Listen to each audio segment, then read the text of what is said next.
Hey guys, Doug here. We're cutting bottles today. Now, this is a total flashback to when I was a little kid. When I was a kid, we had this little craft kit they used to sell in stores for kids to cut bottles, because back in the day, all bottles had painted on labels. So if you wanted like a Coca-Cola cup or a Hires root beer cup, you would just cut that bottle and smooth the edge, and you'd have a cup of that bottle.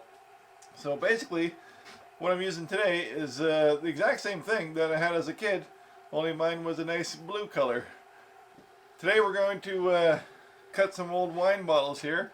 I went and robbed a bunch of guys recycling, because these are really nice bottles, and I got them all, I soaked them, cleaned the labels off them, and the sticky stuff, by the way, regular old mineral spirits eats that gunk right off real nice. So that's what we're going to do. We're going to cut wine bottles, and today I'm going to focus on making lamps, lanterns, candles, stuff.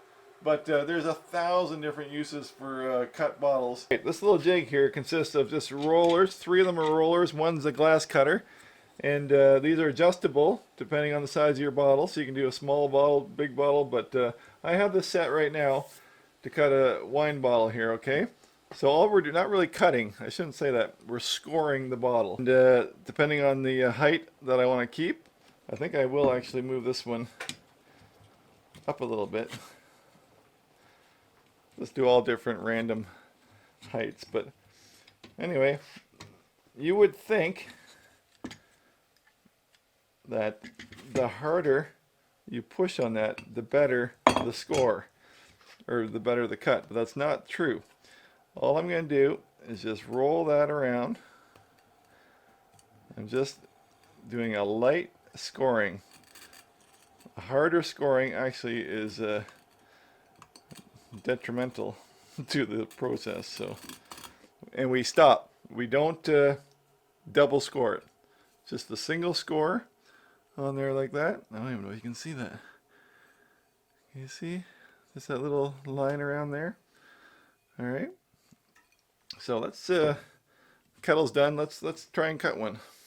I'm gonna take my hot water here and heat up that area. Okay. Then right away I'm gonna take my cold water, which isn't actually cold. It's just out of my well. It's not ice water or anything. And I'm gonna cool it. We're just gonna go back and forth like that a couple times. Not big deal, but here we go with the hot water.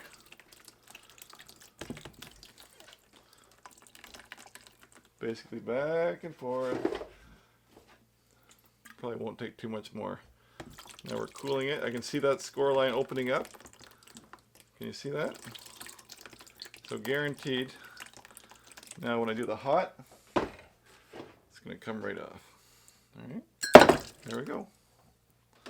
And there is our first piece. And that's a beautiful cut. Look at that cut. It's probably my best one I've ever done. Don't rub your fingers on there, but my goodness. That's fantastic. Alright, let's do another one. I'm going to place my bottle on there. I'm just going to roll it around. Not too hard. And I don't want to double score it. So as soon as that touches the other score mark, I'm going to stop. There, I think that's it. Yep. If you can see that score line around there. Alright. Take my little tub here. Get my boiled water. Heat that bottle up. Alright. I'm going to take my cold water and that score line. The first thing you see is how it kind of opens up a bit. And you can't maybe see that, but I can see a little bit here. There it goes. There it goes. Alright. That one's not as perfect as the last one, but definitely usable. Alright.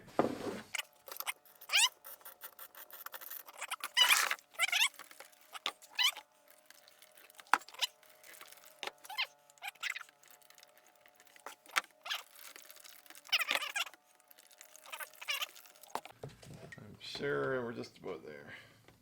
There we go. Look at that. That's a nice one again. So I got 4 really nice ones here, but I also have a bad one that's cut on a bad angle. I got one that's a really nice cut, but it split on me, so I don't know what the percentage would be, but if I wanted to have 2 good ones, I think I'd bring 4 bottles to the party, because yeah, you just don't know.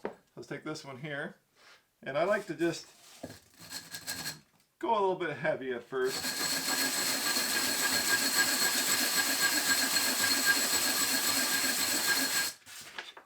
Yeah, that's 100, and I'll show you here.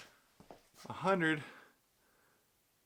and that was a good cut, but 100 just takes all the any little hairs, fibers that are there. Right. But from there, I'm just going to take my the wet sandpaper, and I guess this is, I looked all over, it's got a bunch of Chinese symbols on it, but I think I found 240 somewhere. So I'm just going to go around with the wet sandpaper.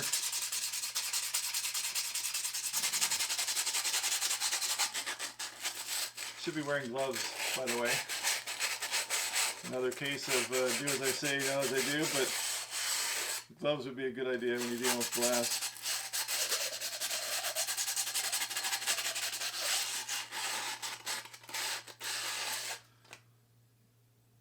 But I'm telling you, to me, that's good enough. You can spend as much time as you want on this, but like I said, for craft purposes, I mean, that's good. If you're drinking out of it, obviously you're going to take your time and put a lot of time, put a nice round edge on it. I just want a nice clean edge that's not, won't cut you when you touch it. You know what I mean? Alright, so we're going to put our bottoms, all of our bottoms, we're going to save them for another day, but obviously it's not, it doesn't take much to know that could be a glass or a vase or anything you want to do with it, but we're putting them aside because we're not going to deal with them today. My whole goal from the beginning was all about candles and lighting, whether that be tea lights, even these little wait, here we go. These little flicker lights that are very safe, or even candles. All right. So I whipped up a couple things to use with the bottles. Now my bottles are still dirty. I haven't cleaned them at all, but let's just talk right off the bat here. I made this little stumpy piece here, and I drilled a hole in it.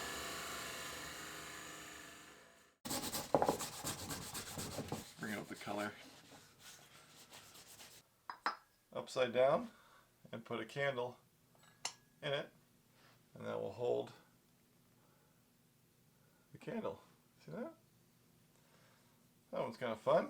In my driftwood box, I picked up chunks of old brick like this. So the same thing, you don't have to work with wood, but the same thing works. You know, it's different, right? Then I got a little bit carried away on the lathe, and I did some turning. So, same idea. Let's get this one down here. Same log, still stolen cedar from Sean.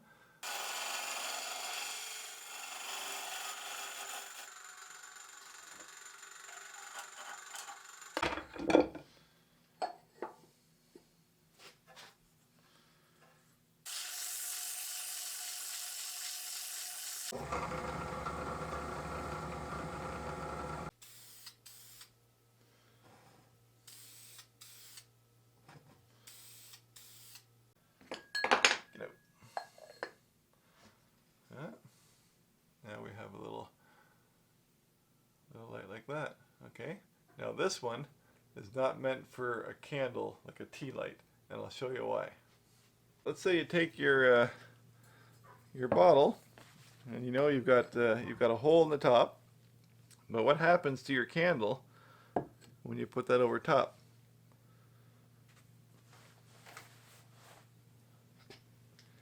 takes a minute, but eventually sucks the air out, and it's out. All right. So when I was fooling around, like, well, how the Sam hell am I going to get that to work? And I saw this little hole right here that I drilled something else. And I said, I wonder if I do the same thing and have a little bit of airflow via this little hole, if that'll keep it going. And sure enough, that worked. So now the projects that I use a candle for, I've incorporated a little air slot, little air hole that you can draw air from the bottom and come through. All right.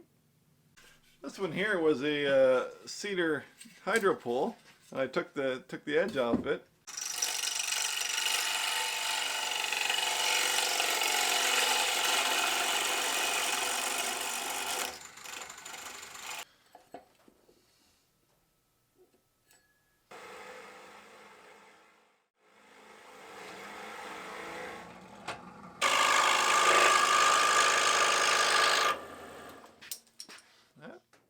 Doesn't take much. So this will be an innie. So now my bottle fits inside of that. All right, see that?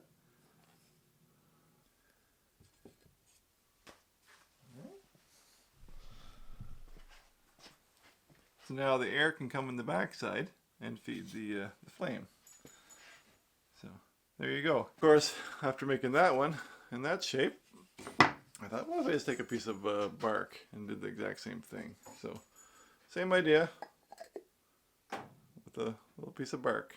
One other idea too is at the dollar store, picked up this little, looks like a cork, but it's a light. I'm going to feed that through. Stick the wires back down in there.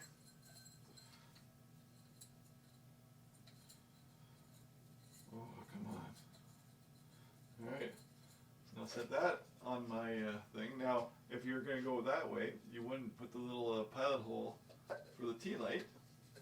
But, oh, look at that. You could do that too. So many lights on here. We'll turn the lights off in a minute, but yeah, lots of ideas. There is 1,000,000 ways to use these bottles and stuff, but I had the lantern candle things on the brain. And so that's what I went for, but let's light them all up together. Let's get some lights off here. Here we go. Look at that display. One more light. Oh my goodness, one more light.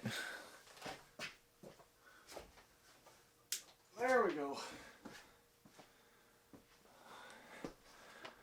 Would you look at that? And that is how we'll end our video. Thanks for watching, guys. Hope you like this kind of thing, and I will catch you on the next one. See ya.